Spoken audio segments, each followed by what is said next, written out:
Oh, salut tout le monde. Oh là là, ravi de vous retrouver. Il est 5h05 l'après-midi. Et voilà, il pleut à Ninove. Il pleut à Ninove. Bof. Peut-être à Bruxelles aussi. Hein. Voilà, on a beaucoup travaillé aujourd'hui. On a travaillé 1 heure de plus. C'était la folie. Bon, qu'est-ce qui se passe avec la Gluta? La Gluta, elle est au tribunal, c'est ça? La Gluta, qu'est-ce qui se passe? Les plaintes, maman. Les plaintes. Ah oui, hein?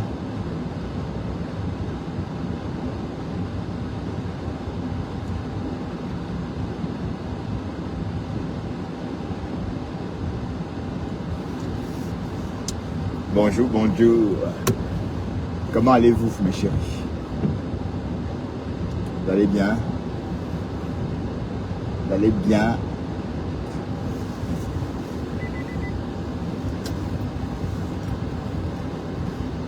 La petite la tête comme ça, vous me connaissez bien. Le parcours est très rétréci.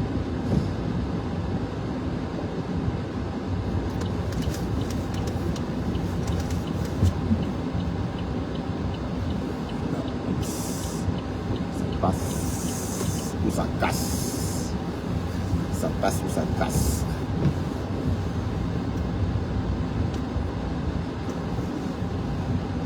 Il y a de plus en plus de voitures électriques. Si mon père va m'ouvrir, est-ce que mon père... Hey, voilà. Salut. Ça qui devait ouvrir pour moi, mais il n'a pas fait.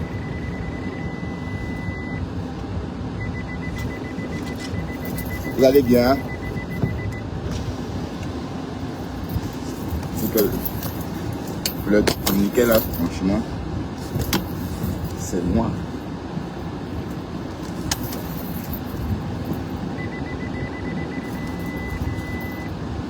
Voilà, c'est parti. Et c'est parti pour le show. Salut fils Bantou, comment vas-tu fils Bantou? Tu vas bien fils Bantou?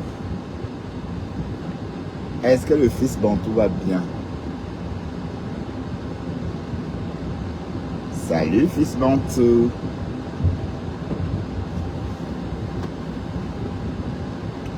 La Gluta dit que quoi? Quelqu'un qui a porté plainte.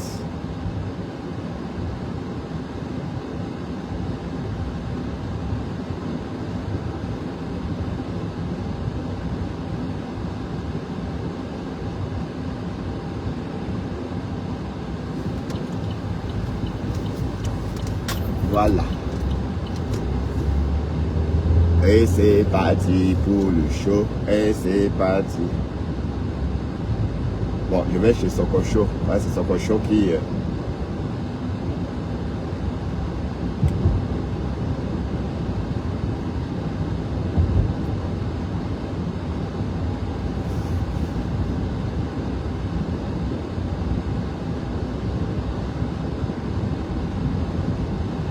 Ouais, la Gluta dit que quoi, ma? Question de sabotage de son business par ses détracteurs aura de lourdes conséquences. J'ai rendez-vous tout à l'heure à 14h au tribunal. Il y en a une deuxième qui avait pris les informations de mon entreprise. Elle a tout affiché sur sa page. Tout en me calomniant, en m'insultant, en me sabotant, en prenant des informations confidentielles de l'entreprise française et mettre tout ça sur sa page. Par effet de groupe. Vous faites des choses par effet de groupe. Mais vous serez seul. Chaque personne sera seule à payer le prix justement de son ignominie. Voilà ma femme là. Non, vous elle toutes était là, seule. qui êtes sur Meta, en train de saboter les entreprises françaises. Sachez que chacune d'entre vous, à un moment donné, va répondre de ses actes. En silence. Et vous allez répondre de vos actes en silence. Par effet de groupe, il y en a une qui se prend pour une timbrée, qui a pris les informations il y a peut-être 1 an de ça, pris les informations de l'entreprise française, mettre ça sur sa page. Des choses confidentielles. Parce qu'elle aurait travaillé dans une entreprise française, dans une entreprise bancaire française. Elle s'est permise d'aller récupérer des informations confidentielles, qui ne sont pas des informations publiques. Prendre des informations confidentielles de l'entreprise française Bluta Cosmétique et afficher ça sur sa page. Mais c'est pas J'ai un rendez-vous cet après-midi. C'est pas en ligne. Et c'est un groupe de personnes. Parce que cette personne qui avait affiché les informations de l'entreprise française sur sa page, c'était pour supporter celle qui a déjà été condamnée. Ah, d'accord. C'était pour supporter celle qui a déjà été condamnée. Donc c'est l'étoile chrétienne. Donc je vais aller cet après-midi, comme j'ai été convoquée par le juge, en tant que victime. C'est un procès en correctionnel. En tant que victime, je vais aller cet après-midi démontrer comment cette bande, je te voyais pas ici avant, Léla. Cette bande de saboteurs, ça va? Cette bande de saboteurs arrive à aller fouiller les informations confidentielles des entreprises françaises, venir les mettre sur les réseaux sociaux. Mais confidentiel, parce qu'un effet de groupe leur donne de l'énergie, leur donne de la force pour aller justement mettre à mal les entreprises qui payent les charges ici en Europe. D'accord. Et dans cet entretien que je vais avoir cet après-midi, avec le juge, le nom de cette personne qui a déjà été condamnée est également dans ce dossier. Congo ça. C'est un groupe. Oh, Okay? Voilà. Donc je vous ai dit, faites vos choses, cherchez les gens avec qui vous avez l'habitude de vous mesurer dans des insultes, dans le dénigrement, dans le sabotage. Moi, mon entreprise, tant qu'elle existe, vous sabotez mon entreprise, vous diffusez des informations confidentielles de mon entreprise, on va se retrouver au tribunal. Alors. Ok. Ah. Donc je vous ai dit que moi, quand ça commence, ce n'est jamais la fin. Ah, ok. Ce n'est jamais la fin. Et je fais tout cela en silence. Vous avez fait, il y a quelques temps, il y a quelques semaines, il y a quelques mois, il y a peut-être 1 an et demi, quand vous étiez très fort sur moi, à saboter, à inventer, à aller chercher les informations confidentielles. Eh bien, tout cela va être vu par le juge. Et c'est le juge qui a tout ce dossier qui va justement, le moment Dinabel, faire ça va? Respecter la loi par un certain nombre d'entre vous. D'accord? Donc, l'étoile chrétienne Ngosa, c'est ça? C'était pour vous dire que celle qui commence là, quand les gens commencent à me dénigrer, là, il n'y a pas de souci. Mais ne vous inquiétez pas. J'ai le dos large. J'ai la tête sur les épaules. D'accord. Oui. Je réfléchis. Je suis une personne mature et intelligente. Alors, ok. Je suis une personne mature et intelligente. D'accord. Matura et intelligente. Mesurez-vous aux personnes qui sont dans votre milieu. Mesurez-vous aux personnes qui font la même chose que vous. Oui. Je ne suis pas dans votre milieu. Je ne suis pas 1 million de bisous. Votre style de personne avec beaucoup de bisous comme ça. Mesurer. Attends, il te faudra toute une année pour me faire 1 million de bisous. Je tiens à rappeler que Chris Cross, j'ai mis une équipe de veille sur vos pages. Haya. La personne qui me calomnie, j'ai mis une équipe de veille sur vos pages. La personne qui me calomnie, je vous traîne au tribunal. J'ai dit à mes avocats que je travaille pour payer les avocats. Alors? J'ai même baissé mon salaire pour mettre de l'argent de côté pour payer les avocats. Alors? Parce que je sais que vous et moi, le combat va être long. En tout cas, c'est entre vous les bassards, non? Go. Vous et moi, le combat va être long. Ah ouais? Bien long, hein? Mes amours, Mignon le beau, je ne parle pas des débrouillards. Ok? Je ne parle pas de débrouillards. Je suis une professionnelle reconnue. D'accord? Il n'y a pas de débat. Je ne parle pas de débrouillards. Les gens qui se débrouillent, ce sont des débrouillards, vous voyez. Les qui comme ça m'a mise là.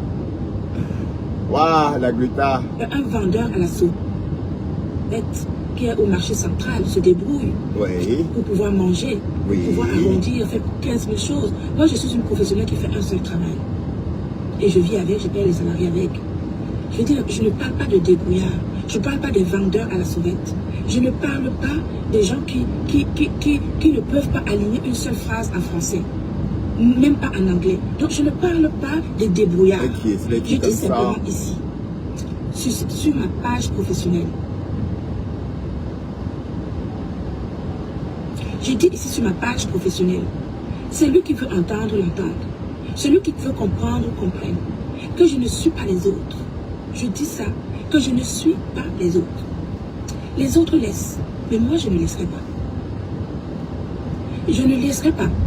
Que quand quelqu'un commence justement la diffamation, il faut que la personne ait des preuves de ce qu'elle dit. Parce que moi, quand je vais tomber sur des personnes, ça fera comme la première qui a d'abord été condamnée une première fois. Et les secondes fois vont arriver. Après, il ne faudra pas pleurer. D'accord? D'accord. Aïe, la gouta. Donc, si quelqu'un t'insulte comme ça, la personne va je ne parle pas de vendeur à la sauvette. Je suis une professionnelle reconnue. Présente dans 21 pays. Produits vendus en pharmacie. Une entreprise reconnue même par la juridiction française. C'est pour cela qu'une entreprise, je vais aujourd'hui en tant que partie civile. Et parce que je suis la représentante légale de l'entreprise que je dirige. Parce que ce que je vais faire au tribunal cet après-midi, je vais, parce que je suis la gérante de l'entreprise française, je suis comme partie de l'entreprise française, Bluta Cosmétique, pour qui on a justement mis des informations confidentielles sur les réseaux sociaux. Vous avez affaire à une entreprise. Vous avez affaire à une entreprise et vous n'avez pas affaire à une personne physique. Mettez-moi les cœurs, il y a des likes. Vous êtes comment même? C'est de la diffamation. Vous êtes là 18, mais même pas 18 likes. Ok.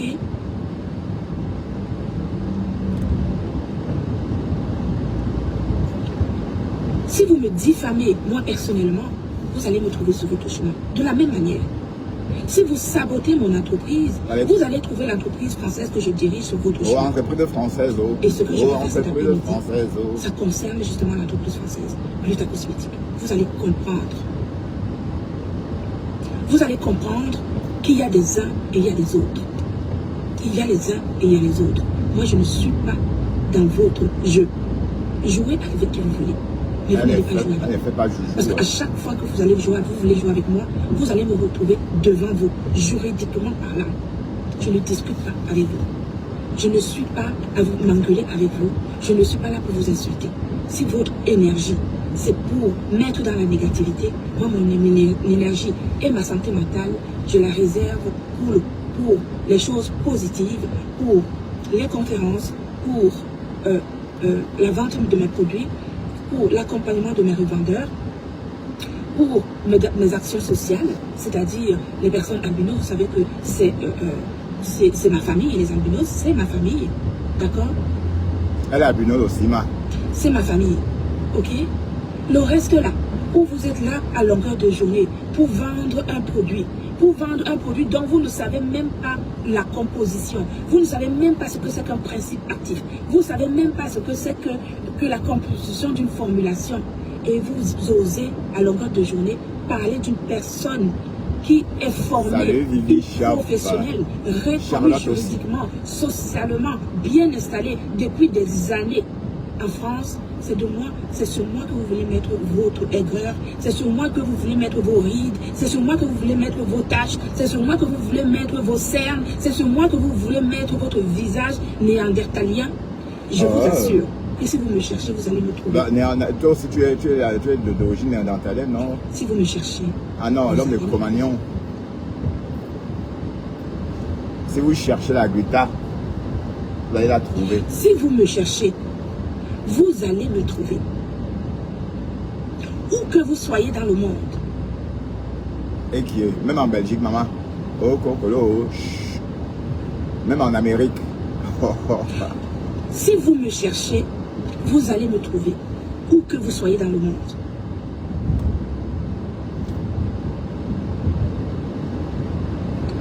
Je vais vous donner un exemple.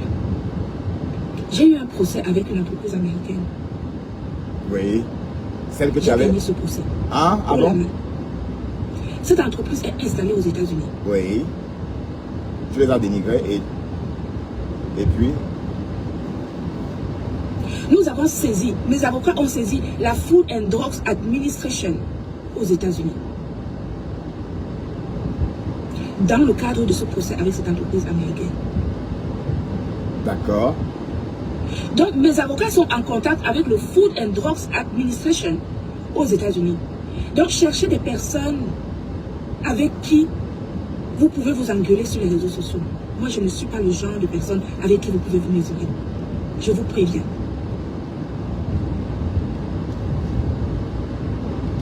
Je vous préviens. Passez votre chemin. Passez votre chemin. Oh la Grita, Moi, si vous me cherchez. En tout cas, elle a déjà eu 7000 d'autres fois, donc ça paye. Voilà. C'est ce que je voulais vous dire. Voilà. Ce matin. Ok. J'ai rendez-vous cet après-midi au tribunal. Là, je viens m'approvisionner parce que j'ai besoin de la bureautique. En fait, il me manque des papiers, d'impression, il me manque l'encre aussi. Il me manque plein de choses.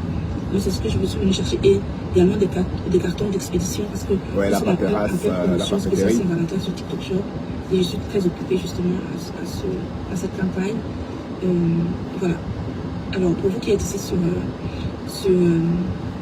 Facebook, vous voyez bien que quand je suis en live, en bas de votre écran, vous avez nos produits.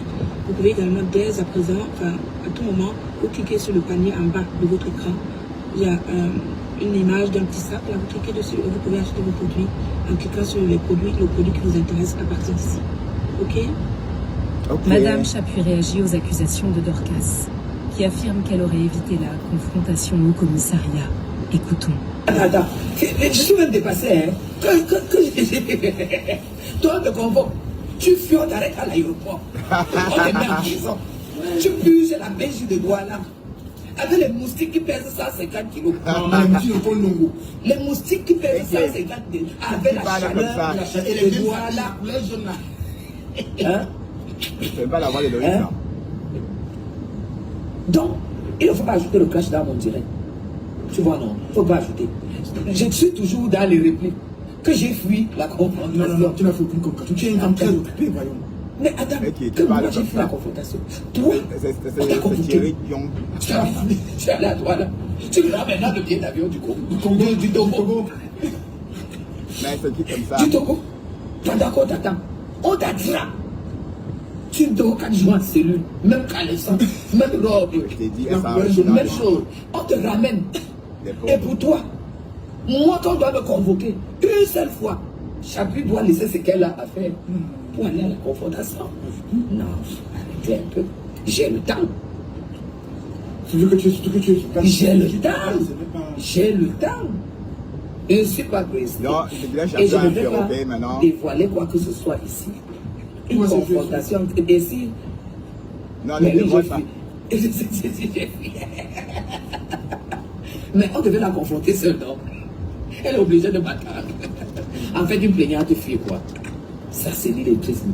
Moi, j'ai dit que les illettrés ne doivent plus être à côté de moi. Franchement, les illettrés ne doivent plus.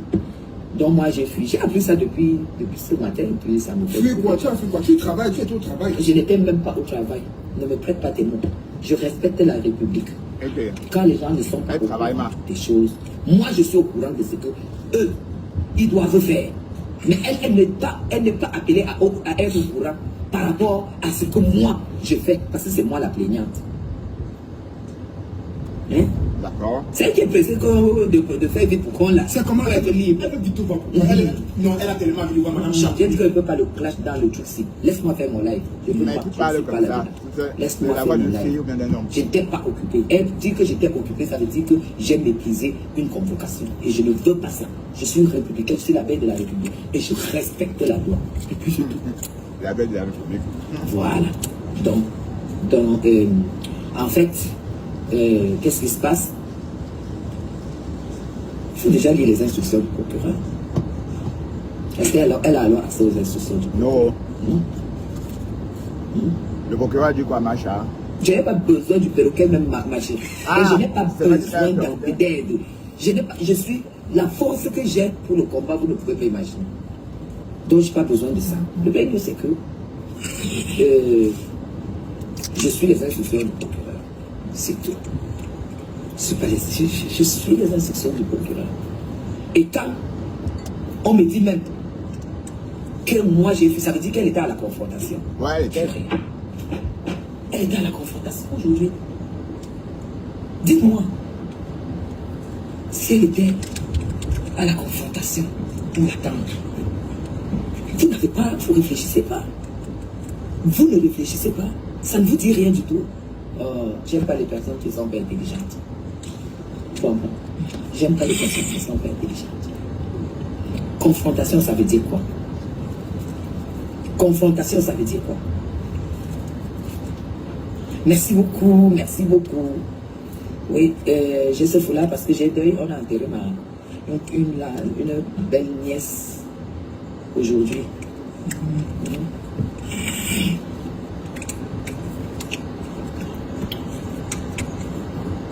Je parle pas. Je parle pas. Je parle pas. Parce que j'ai abandonné. Ne parlez pas. J'ai abandonné tout. Vous avez déjà dit ça. C'est parce que ici au Cameroun, nous n'avons pas le bon revenu Internet. Parce qu'il faut me voir en face. Il faut me voir en face. Déjà, ça ne passe plus par ici. Et quand je vais finir avec ça, je vais vous montrer tout ce que, même tout ce qui est sur ma coiffure, là, c'est même les Dior, là, les machins, non. C'est une collection. C'est une collection. Demain, je vais mettre la veste dans le même ton. Parce que moi, quand je fais beaucoup de ventes privées. Quand je fais les ventes privées, comme là maintenant, je suis en train de faire la vente privée de Bali, la marque suisse Bali, B-A-2-L-Y. Il fait dans du cuir, les sacs, les chaussures. Les chaussures sont à 1000 €, et les sacs sont à 1800 €. Et qui fait quoi, ma? Je suis dans... bien, au commissariat. Les chaussures à 1000 €, c'est pour aller où? Et qui? Au commissariat. Ben autant que tu envoies ça. Non. Là, ça ne passe pas comme ça. En Afrique, moi, je n'étais pas là, c'est mon avocat qui est allé pour mettre les pendules à l'heure. Si elle est allée pour la confrontation, ça veut dire que cette femme est dans la merde. Je ne fuis pas la confrontation. On va confronter quoi? Si elle est allée à la confrontation aujourd'hui, c'est que c'est extrêmement grave. Ah ouais? C'est que c'est extrêmement grave. Mais c'est pas ce qu'elle nous dit. Hein. Elle nous dit qu'on a clos l'affaire, maman. Elle dit qu'on a clôturé l'affaire. Tata, c'est grave. Elle dit que c'est fini. Elle t'a écrasé le problème. Maman. Ça finit comme ça. Est-ce qu'elle a accès aux instructions du procureur? On pourrait avoir ta robe là. Ça, c'est les ventes privées de l'année dernière. C'est pas la voix de Loïc, ça. Hein. C'est ventes privées de l'année dernière. Il faut aller. Loïc ne parle pas comme ça. Il faut d'abord, pour être inscrit sur les ventes privées, il faut d'abord acheter un magasin. Hein. Comme ça, on vous enregistre dans le fichier et tout. Laisse mon téléphone. On vous enregistre dans le fichier et comme ça, quand vous atteignez un certain montant, vous avez droit aux invitations en vente privée. Vous comprenez? Et c'est toujours très bien d'acheter en vente privée. C'est très très bien. Comme chez Gucci, moi j'achète beaucoup chez Gucci. Beaucoup le nom. En vente privée. Est-ce que vous savez que tout ça, ce sont des noms? Que ce soit Gucci, vos conneries là. Pendant des années, ces marques-là sont faites de la thune sur nos dos. Ici en Europe, en Afrique, dans le monde entier. Au détriment des personnes qui fabriquent, au détriment des travailleurs, au détriment des producteurs même de ces affaires-là. Donc juste le nom Gucci. Et je vous assure qu'en Chine, il y a des sacs, c'est-à-dire le même fournisseur de Gucci. C'est même pas une réplique. Et parce que quand on parle de réplique, c'est un peu comme si Gucci fabriquait ses sacs en Europe et on faisait la réplique en Chine. Non, c'est pas la réplique, c'est le même fournisseur qui fabrique. Ah oui, c'est un peu compliqué là devant, le feu clignote. Il faut sceller le passage. Et faire attention aussi.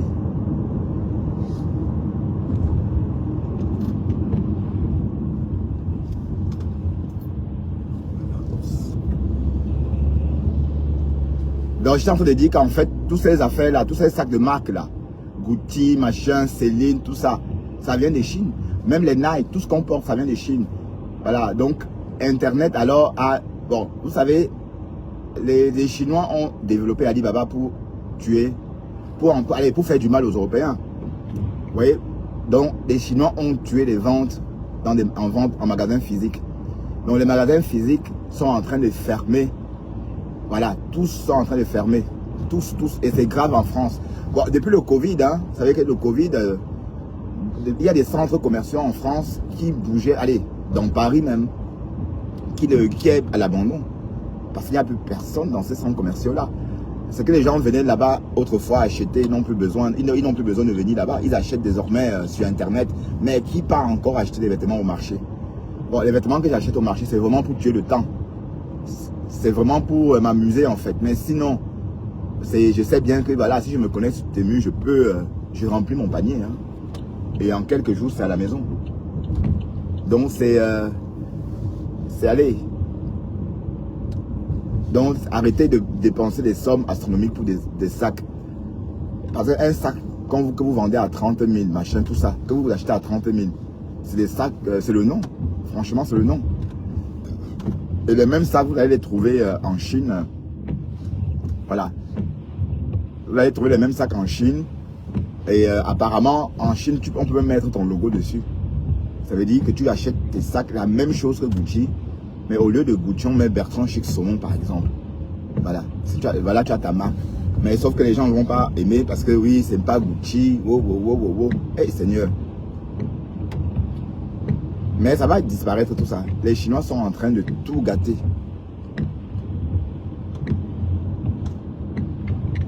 Les Chinois sont en train de... Voilà, Alibaba, apparemment, c'est comme si le fondateur d'Alibaba avait disparu. Bon, il est même... on dit même qu'il est mort. Vous savez qu'en Chine, les Chinois... Le directeur de Alibaba, comme c'était un milliardaire en dollars, il a eu la grosse gueule. Donc quand il parlait sur les réseaux, il parlait de la Chine comme s'il était mandaté par le gouvernement du chinois pour... comme s'il était mandaté comme porte-parole. Et apparemment, Pékin n'a pas apprécié. Et quand Pékin a créé des sanctions, il a boudé. Il a dit que si Pékin continue comme ça, ils vont râler. Tu vas faire quoi? Râler? Et du jour au lendemain, il a disparu. On ne sait pas où il est. Oui, mais c'est celui qu'on l'a qu'il a. Et parce qu'en Chine, aïe, merde. Mais est-ce que vous savez que les Chinois, même pour venir, des Chinois qui habitent par exemple à Changchun ou encore dans le nord ou dans l'est, pour venir par exemple à Pékin, dans l'ouest, pardon, pour venir à Pékin dans l'est, il faut une carte de séjour. Oui, parce qu'il faut bien comprendre qu'en Chine, 1,5 milliard de la population est regroupée à l'est. Donc, il y a 1 milliard de personnes sur une petite zone comme ça. Et à l'est, il y a 70 millions de personnes. Oui. Donc, vous comprenez bien qu'en Chine, on ne circule pas comme on veut. Si tu es né dans une province, tu vas vivre là-bas. Et si tu veux aller dans une autre province, tu auras besoin de cartes de séjour. Et les cartes de séjour, c'est pas facile. Hein? C'est pas comme, oui, tu es chinoise, tu es né dans une province, par exemple, dans le Mandchourie, par exemple. Si tu es né dans le Mandchourie et que tu veux, par exemple, t'installer à Pékin, il te faudra la carte de séjour. Voilà. Et si jamais tu n'as pas de carte de séjour, tu vas vivre sans papier. Bon, on a vu des Chinois qui ne sont pas reconnus, des Chinois qui n'existent pas, parce que ils ne veulent pas vivre dans leur région, ils ne veulent pas vivre, ils veulent vivre tous à Pékin, et ils n'ont pas de carte de séjour, donc du coup ils sont à Pékin, tout ce qu'ils font c'est illégalement, donc ils sont là sans être là, franchement, bref, bon c'était une parenthèse, hein. Donc les sacs là, ce sont des conneries. Les sacs à 1000 euros, 1200 euros. Je vous assure que si vous êtes intelligent, en 2026, on ne peut plus acheter un sac à ce prix-là.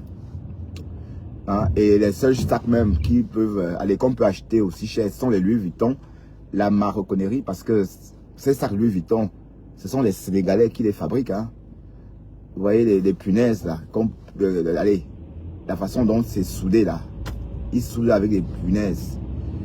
Hein? Donc, c'est les Sénégalais, c'est à la main.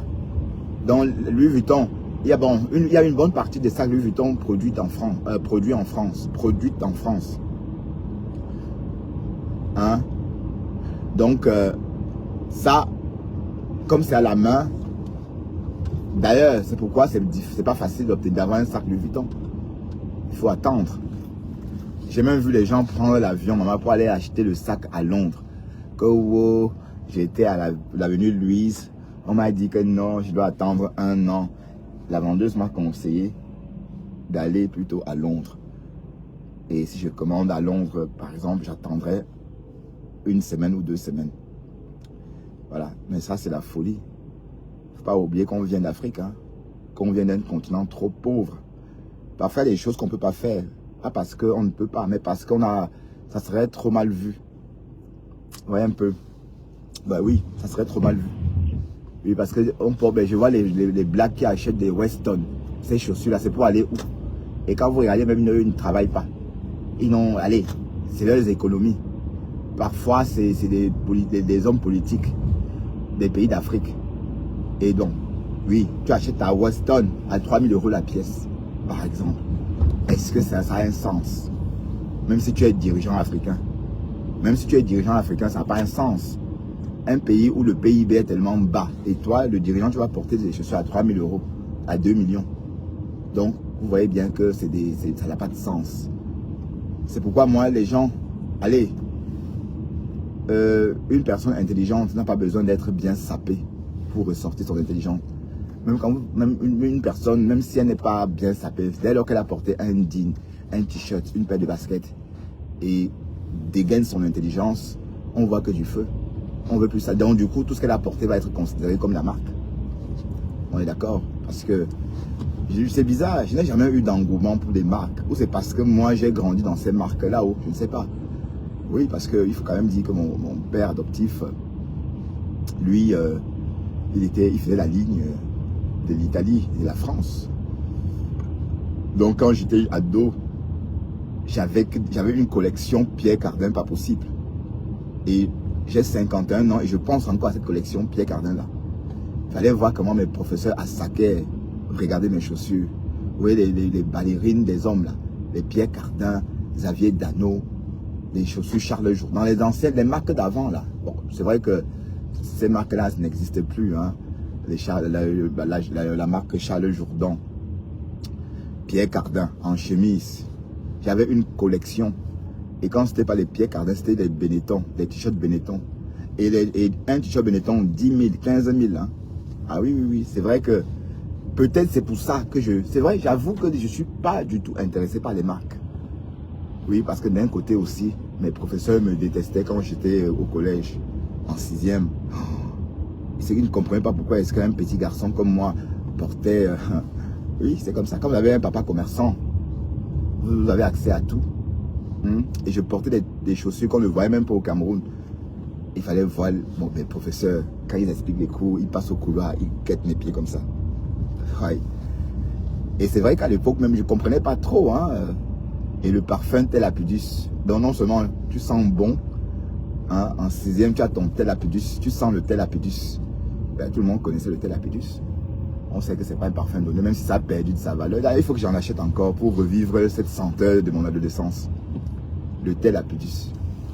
Hein, et plus tard, le Kouros. Vous voyez, tous les parfums de Bobo. Vous voyez?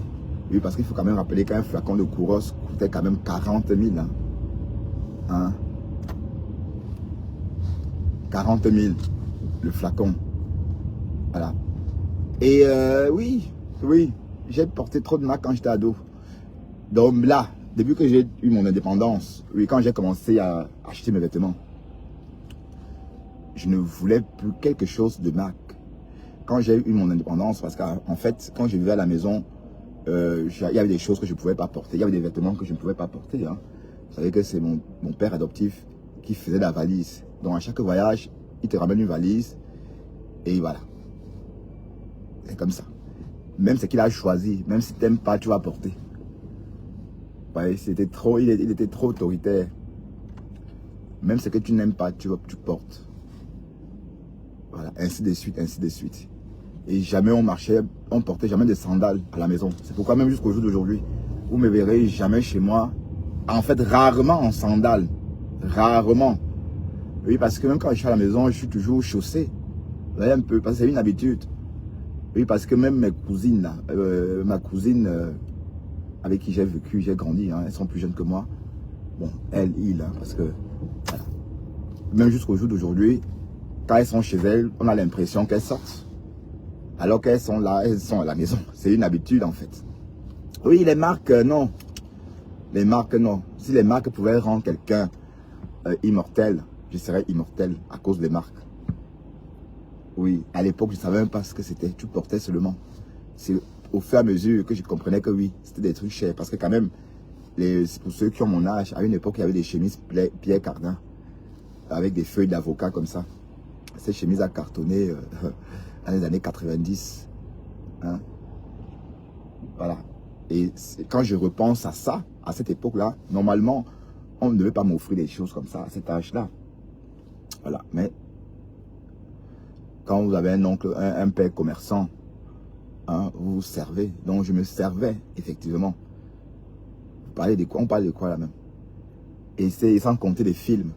Donc il n'y avait pas que les vêtements. Donc ils prenaient en charge. Ils prenaient soin de tout ce qu'on avait besoin. C'est-à-dire, nos choses venaient de France. Les gâteaux, même les pommes qu'on mange. Et, mon Dieu, parfois je me dis, mon oncle, mon père là faisait comment même? Est-ce qu'on importe les pommes, maman? Est-ce qu'on achète des pommes pour venir en Europe avec? Pour voyager avec? Donc lui, il ramenait des paquets de pommes golden.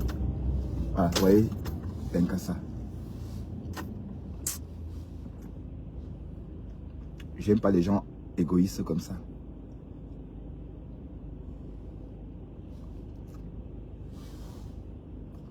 Oui, oui. Et quand j'ai eu mon indépendance, en fait, quand je dis indépendance, ça veut dire quoi? Ça veut dire qu'à 18 ans. Et quand j'ai eu 18 ans, je suis parti de la maison parce que je croyais que j'étais majeur. Mais en fait, la majorité au Cameroun, c'est à l'âge de 21 ans. Voilà. Mais à 18 ans, quand j'ai commencé à acheter mes vêtements, je portais des Stroy, c'est-à-dire tout ce qui était un peu, voilà, dans les trucs trop chics là. C'était, je ne voulais plus. Donc, à 18 ans, j'avais un jean déchiré, j'aimais bien ça. Vous voyez, les tennis, vous voyez, vos tennis ne sont pas lavés, mais le corps est lavé. Vous voyez, le genre où, pas briller, je ne voulais plus briller comme quand j'étais jeune. Donc, c'était pour moi une façon d'affirmer que je suis adulte. Donc, un adulte doit être un peu, voilà. Et parce que, bref, je disais que mon père adoptif, il prenait soin de tout. Quand il venait en Europe, avant de revenir, il s'assurait qu'on a ce qu'il faut. Hein? Donc, il préparait même notre culture. Ça veut dire que des films, dès que ça sortait en France, il ramenait au Cameroun. Même la musique. Voilà. Et on avait une 50aine de cassettes vidéo. Des films même que les tangas d'ici n'ont pas connus. N8 travaux. Oui, parce qu'ils n'avaient pas les moyens. Hein? Merde. L'argent est sucré quand tu es jeune. Quand tu vis dans une famille et que vous avez les moyens, tu ne te rends pas compte de la misère. En fait, moi j'ai vécu jusqu'à l'âge de 18 ans sans galérer. Et même quand j'ai galéré, c'est parce que je voulais. Parce que quand j'ai eu 18 ans, j'étais bleu. J'étais au Cameroun, mais j'avais l'impression que j'avais grandi enfermé dans une barrière. Voilà, bon, il faut bien rappeler que je quitte chez ma mère, je pars de chez ma mère à l'âge de 12 ans ou 11 ans pour aller vivre chez mon oncle. Et de cet âge-là jusqu'à 18 ans, 19 ans, c'est comme si je ne vivais pas au Cameroun.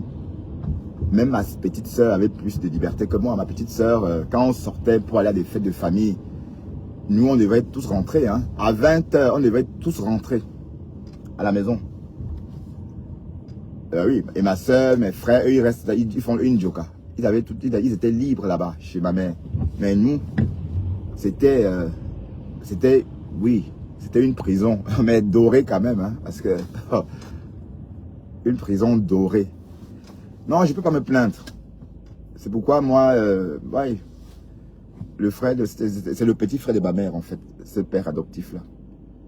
C'est le petit frère de ma mère. Je ne peux pas me plaindre. Il a assumé. D'accord? Mais bref, et son fils, hein, son fils est directeur adjoint de Nestlé. Hein. Ah oui, oui. Je vais vous parler de ma nourrice Bafan, là. Ma nourrice qui est Bafan, là. Je vais vous parler, allez. Son fils est directeur. Bon, il vient ici en Europe comme pour travailler. Hein. Il est adjoint à l'américain, si c'est encore l'américain. Et il travaille aussi au Gabon. Ça veut dire qu'il est responsable de la sous-région Nestlé. Donc, bref, le gars est cultivé depuis le berceau. Ah oui, oui, à 4 ans déjà, il s'est comporté comme un petit Français. Donc, le fait qu'il soit là où il est, ça ne m'étonne pas. Ça ne m'étonne pas.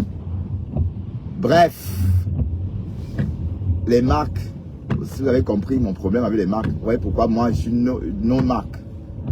Et ça me fascine pas ces choses-là. Et que c'est quoi? Ce n'est que c'est un tissu.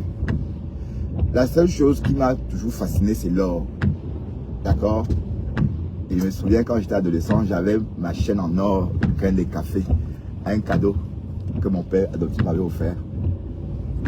Merde, c'était comme ça. Il avait sa part aussi.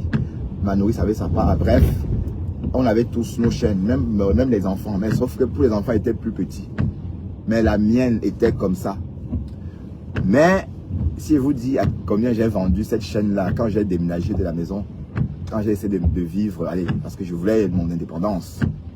Oui, je voulais sortir de cette prison dorée. Donc, j'attendais 18 ans pour partir. Et dès que j'ai eu 18 ans, pap, je suis parti. Et la chaîne-là, j'ai vendu cette chaîne-là à un prix dérisoire. Peut-être à 45 000, un truc comme ça. Pourtant, c'était une chaîne, c'était plus de 10 grammes d'or.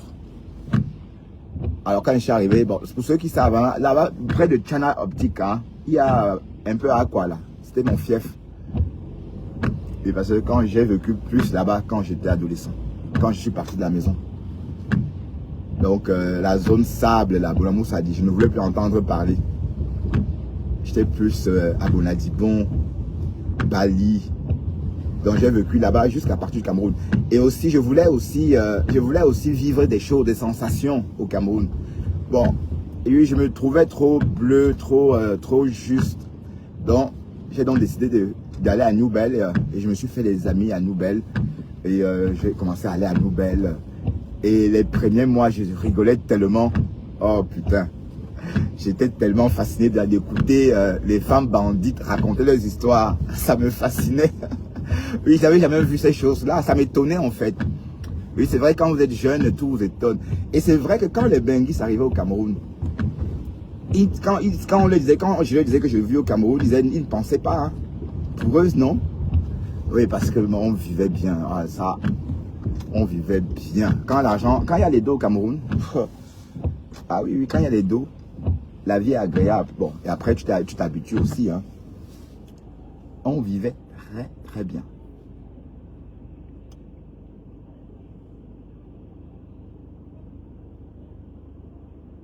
Donc, c'est pourquoi vous voyez, vous ne me verrez jamais avec des choses de marque. Parce que les marques, pour moi, c'est pour des je sais pas moi, le m'as-tu vu? Même les conneries, voilà. Pour ceux qui ont connu Benetton, ça, pour ceux qui ont porté Benetton, imaginez un peu votre garde-robe. Même si vous avez 20 t-shirts Benetton, c'est 200 colos, parfois plus. Et même Benetton, c'était rien, parce que Benetton, c'est à Douala. Bon, c'est vrai, quand mon père adoptif rentrait d'Italie, il ramenait beaucoup de Benetton, mais sinon, souvent, c'est à quoi qu'on prenait ça. Hein? Alors, qu'est-ce que je mets cette marque? Oh, putain. C'était ma mort. Ça, Benetton. Ah oui. Et à New Bell, alors, j'ai passé des très très bons moments. J'ai découvert le Cameroun. Parce qu'en fait, je voulais me préparer pour l'aventure. Parce que j'étais trop bleu. Vous voyez? Donc, j'ai beaucoup. Mais j'ai vécu comme ça 6 mois seulement. Hein. En fait, je ne vivais pas à New Bell. Je vivais à Bonapriso, Hôtel des Lacs. Et vous voyez, c'est pas très loin. Hein. C'est juste, vous prenez l'avenue de Gaulle. Non, c'est boulevard John Dior, c'est ça. Hein, tout droit. Vous êtes à la chaîne New Bell. Hein. Donc, ce que je faisais, c'était bon, le soir, souvent, j'allais à New Bell, à chaîne New Bell, manger du poisson et voilà. Et écouter le Japap. Aïe! De ma femme là. Parce que, en fait, les filles comme ma femme là sont de là-bas. Hein. Les premières femmes bandites. Ouais. Et une fois, quand j'ai donc vécu à New Bell, quand je me suis frotté à New Bell, 6 mois après, je suis parti. Donc j'ai commencé à fricoter avec New Bell peut-être en juin 96. Voilà. En juin 96, je commence à fricoter avec New Bell. Et en novembre, je quitte le Cameroun. Et comme je dis bien, pour aller m'installer à Abidjan. Ce n'était pas pour aller en Europe. Hein. C'était pour aller m'installer à Abidjan. Parce que j'avais tellement envie de vivre en Côte d'Ivoire. Oui. Et j'ai réalisé mon rêve. Ah oui. Et quand je suis arrivé en Côte d'Ivoire, tous les copains avec qui on traînait à quoi? À cette époque-là. Eux, ils m'ont tous rejoint. Tous. Oui, parce que les gens se sont dit, ah, si Kamgaya à Abidjan, pourquoi pas nous aussi? Si Kamgaya à Abidjan, pourquoi pas nous aussi? Voilà, mais Abidjan, c'est une ville. Oh putain. Si bien s'il fallait recommencer 50 ans, 30 ans après, je le ferais. Hein. Ah oui, parce que vous ne pouvez pas imaginer ce que ça fait quand vous découvrez un pays qui dépasse le vôtre. Et que longtemps, vous avez pensé que vous étiez les meilleurs. Non. Quand je suis arrivé en Côte d'Ivoire, il dit, mon Dieu, nous, on pense c'est pour gueuler, nous, on est fort. La gueule. Aïe. Mais les Ivoiriens, non. Mais en tout cas, c'est très à la mode. Et ça, là, ça a été toujours comme ça, hein, parce que je vois les gens parler de la Côte d'Ivoire maintenant. C'est votre génération, toute la génération des Camerounais. Oui, c'est un peu comme Paris, hein, les Belges, les Hollandais. Quand ils sont jeunes, ils vont toujours un peu à Paris visiter. Oui, c'est exactement la même chose. Donc, Abidjan peut être un peu considéré comme Paris dans la sous-région ici en Europe. Vous voyez un peu. Donc, c'est la ville. Allez, il faut aller aussi vivre. Allez. Mais bon. Et ouais, c'est ça. Oui, c'est ça. S'il te plaît, dégage d'ici, s'il te plaît. Mais tu veux combien de vues? Hein? Ce sont mes followers qui sont là. Voilà mes vrais followers. Hein? Je suis content d'être en comité restreint. D'accord? Ce sont les gens qui m'aiment, qui adorent m'écouter. Ils ne sont pas là pour entendre ce que je vais dire et m'envoyer les têtes des mots. Non, ils sont là pour vraiment m'écouter et comprendre mes histoires. D'autant plus que je parle très peu de moi. Je parle très peu de moi. Donc quand j'arrive à Abidjan, ah là là. Mais sauf que je pensais avoir fini. Je pensais que je devais me plaire à Abidjan. Mais malheureusement, au bout de quelques mois, je ne me plaisais plus. Et il faut quand même dire que j'ai galéré pendant 3 mois à Abidjan. Je ne mangeais pas grand-chose. Parce que pour manger les plats ivoiriens, il faut vraiment bien se préparer. Il faut préparer vos papilles. Parce que c'est des goûts, des saveurs que vous n'avez jamais ressentis via vos papilles. Mais quand vos papilles acceptent ça, ça devient une drogue. Oui, parce que moi, j'ai vécu à Abidjan 3 ans. Mais sauf qu'à cette époque-là, je vivais... Bon, j'étais hébergé par une pute. Vous savez, les putes ne préparent pas. Donc avec cette pute-là, c'est tout le temps le garba, le hacheké, voilà. Donc cette pute-là ne me proposait rien.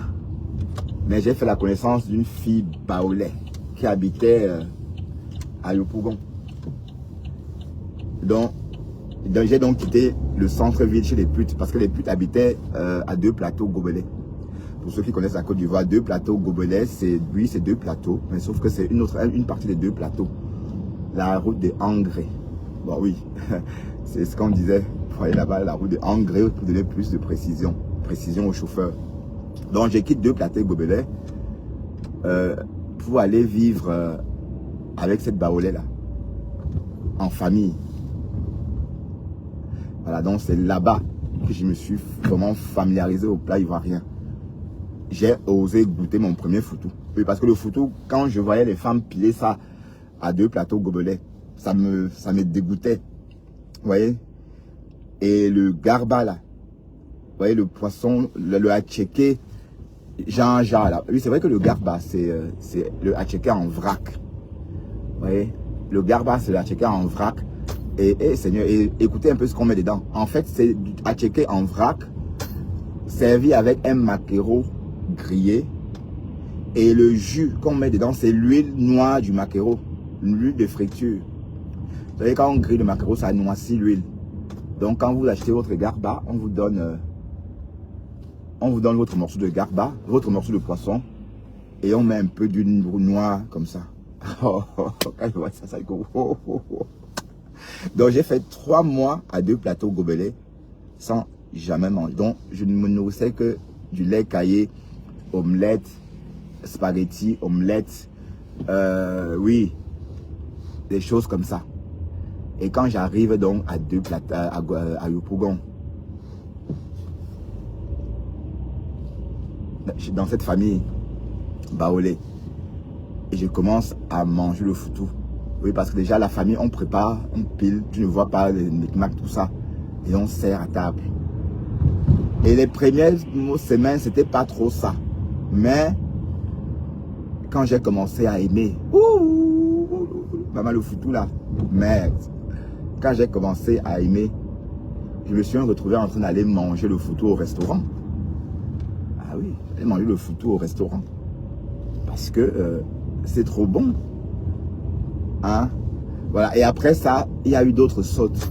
Bon, il y a la sauce aubergine par exemple. Vous savez que nous, le jakatou, imaginez un peu le jakatou au Cameroun. Est-ce qu'on mange le jakatou? Nous, le jakatou, on sait qu'on vend ça dans un plateau comme ça. Les gens vendent, on dit jakatou, jakatou, jakatou. Ouais. Ouais, ceux qui veulent manger, ceux qui veulent ressentir un peu de l'amertume, achètent. Mais en Côte d'Ivoire, il y a une sauce aubergine, maman. Aïe.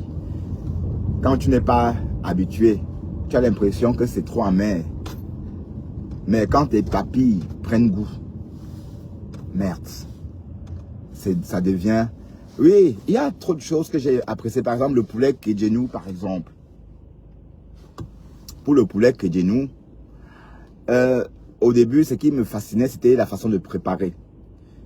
Oui, parce qu'on le prend dans un Kédjenou. Donc, oui, c'est pas mal, c'est bon, le poulet Kédjenou.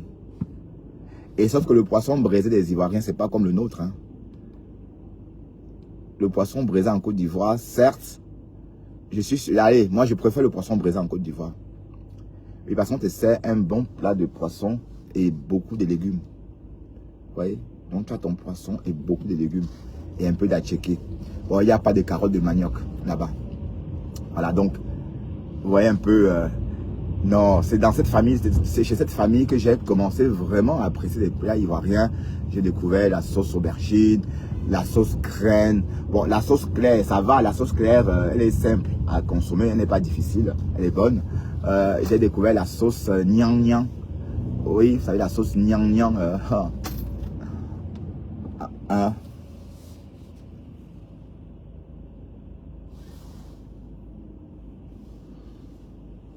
Ah oui, les plats ivoiriens. Mais après avoir bien mangé, il faut toujours se purger. Parce que les Ivoiriens se purgent automatiquement. Pour moto, il faut se purger. La douche américaine. Donc, quand vous entrez dans les toilettes en Côte d'Ivoire, il y a toujours une poire ou encore des outils pour s'administrer une douche américaine. Non, j'aime la sauce graine et pied. Parce qu'au début, parce que ça m'énervait, parce que c'était chez les putes. Et c'est au restaurant que je voyais les femmes baoulées préparer, les femmes ivoiriennes préparer. Donc ça me dégoûtait. Et je viens d'arriver du Cameroun. Quand tu viens d'arriver du Cameroun, tu ne peux rien manger en Côte d'Ivoire. Hein. Le jour que tu arrives, tu ne peux rien manger. Rien. Rien. Et puis, ce qui m'a vraiment plu sur la sauce graine, c'est la façon de préparer. Non, c'est une sauce noble. Ça prend tout son temps. Non, il faut avoir le temps. Hein. Donc, si tu n'as pas le temps, ne fais pas la sauce graine. Oui, parce que dans cette famille, ils commençaient la préparation, ils pilaient des noix et après, on tamisait et on laissait cuire. C'est un processus. Il faut la patience. Mais le résultat, non, la sauce graine. Mais au début, c'était pas facile. Et j'ai vécu encore, j'ai pas vécu longtemps à Abidjan. J'ai vécu à Abidjan 10 mois. Et parce que ce qui s'est passé, c'est que je travaillais dans une pâtisserie à Abidjan, chez Michel Etna, à Cocody. Bon, c'est un chocolatier. Hein. Donc quand j'arrive du Cameroun, je vais me présenter là-bas. Bonjour, je suis camerounais, je cherche du boulot, je suis pâtissier. Bon, à l'époque, j'étais un pâtissier pas très compétent. Parce que je venais de sortir de Chococho. J'avais travaillé à Chococho, mais voilà. Et la dame m'a dit, ok, on verra. Elle m'a donc embauché. Donc en fait, et à la fin de l'année, en novembre, elle est partie en France. Et mon contrat s'achevait. Son fils m'a dit, écoute maman, ma maman est partie en France et puis c'est elle qui renouvelle le contrat. Et j'ai très mal pris ça. J'ai pas voulu attendre. Et je me suis dit, ok, bon, de toute façon, elle rentre dans un mois. Je pouvais aussi attendre dans un mois, mais j'avais toujours l'esprit de voyage. Elle est wanderless, l'esprit du voyage, comme on dit. Wanderless.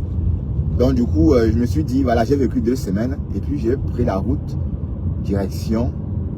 Voilà. Bon, Nouakchott parce que ça s'est pas fait comme ça. En fait, j'ai fait la connaissance d'un bonhomme qui vivait en Mauritanie, qui travaillait dans un hôtel en Mauritanie et qui était venu en Côte d'Ivoire passer des vacances. Voilà.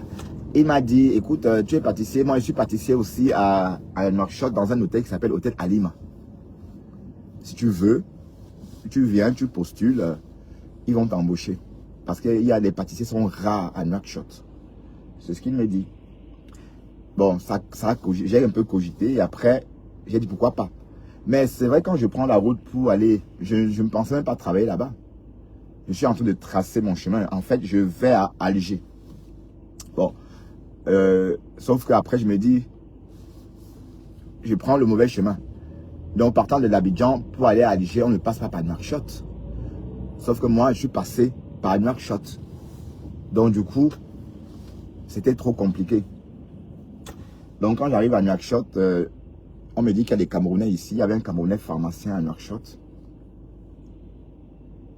Voilà. Et un Bafan, d'ailleurs, pharmacien. Et quand j'arrive, je lui dis, ah, on nous a dit que pour aller en Algérie, c'est par ici, on cherche la route pour aller en Algérie. Il s'est mis à rigoler. Il a dit, mon petit, tu es pas sur le chemin.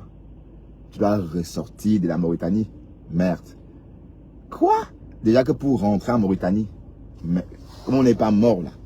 Donc l'idée même de retourner, je ne veux même pas imaginer que je dois encore faire demi-tour pour ressortir et prendre d'autres directions. Donc, j'ai dit, ok, je fais une pause. Parce qu'on avait voyagé deux jours dans le désert. Un désert, putain, la chaleur de ce désert-là pouvait cuire un œuf. Et quand je demande si on peut, s'il y a le chemin par ici, il rigole, il me dit non. Il me dit, mon petit, va chercher ton boulot. Et j'ai dit, tiens, j'ai pensé à Mamadou.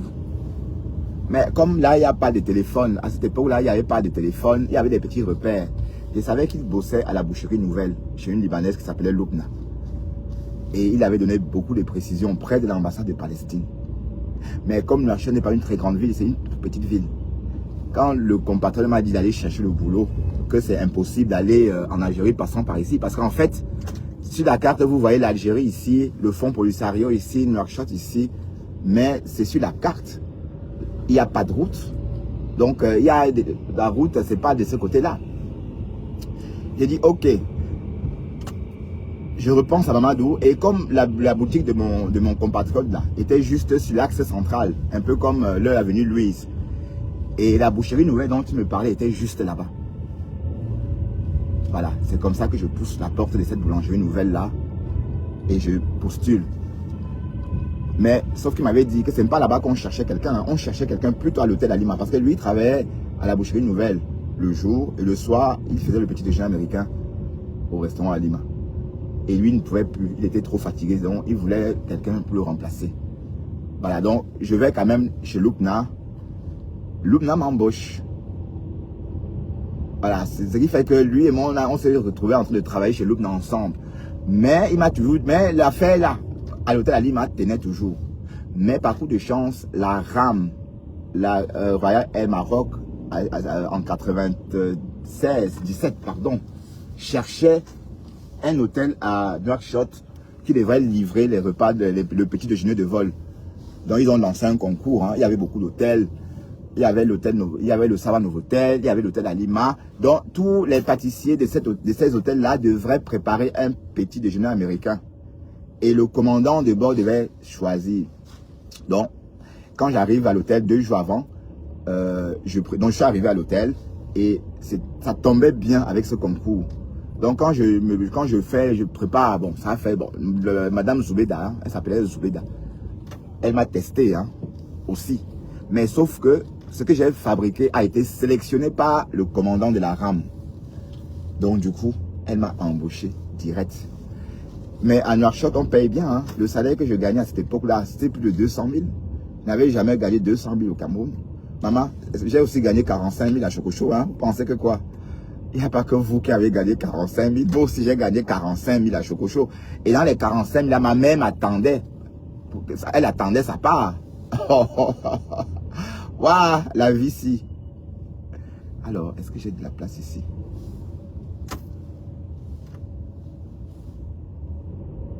Hey Seigneur, ouais, je suis venu trop tard, donc du coup, il n'y a plus de place. Fait dommage. Putain. Et ici, non, c'est trop court. Voilà, Contournata, vous voyez? Oh putain. Je dois contourner la maison.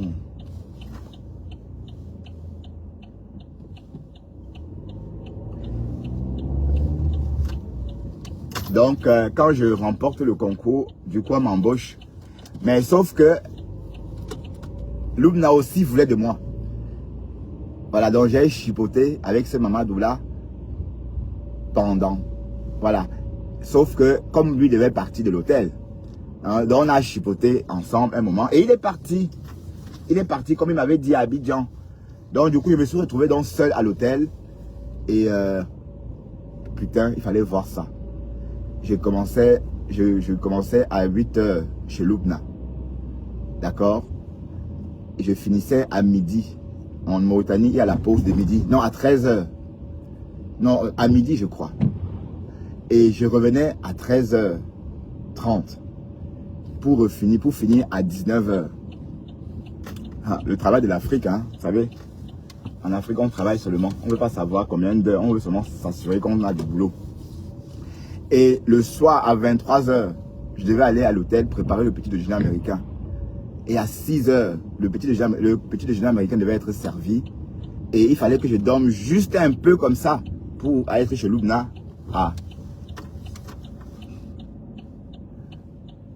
Pour être chez Loubna à 8 h. Voilà. Et franchement, ça n'a pas été simple. Oh, je vais garer ici. Hein.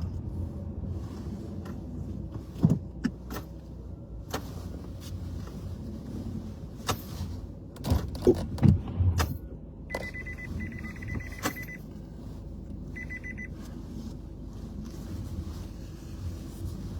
Ça n'a pas été simple.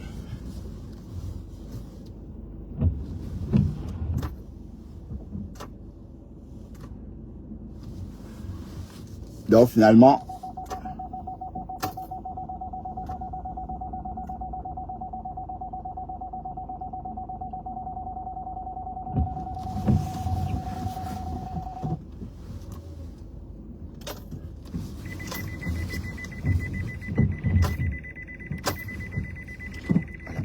bonne place.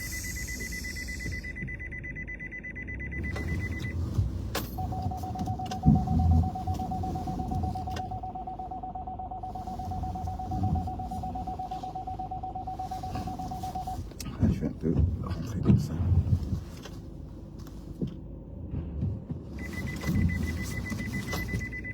Voilà. Et voilà, c'est bien. Mais en tout cas, j'ai toujours été un bosseur. Hein. Ça, toujours. Et c'est toujours le blé. J'ai toujours gagné ma vie en faisant des gâteaux. Ah oui. Et puis voilà, qu'est-ce que vous voulez? Allez, sur ce, à demain. On a beaucoup parlé aujourd'hui. Hein. Je n'aime pas parler de moi. Et oui, c'est vrai qu'après ça, je me suis installé un peu à Nouakchott. J'ai même eu un chien qui s'appelait Solaïka. Et un chat qui s'appelait Charlotte d'ailleurs. Hein. Un chat que j'ai hérité. Hein. C'était la chatte d'une amie qui s'appelait Bintou. Voilà, Bintou. Elle vivait avec un expatrié canadien. Et comme elle rentrait au Canada, elle m'a donc confié Charlotte.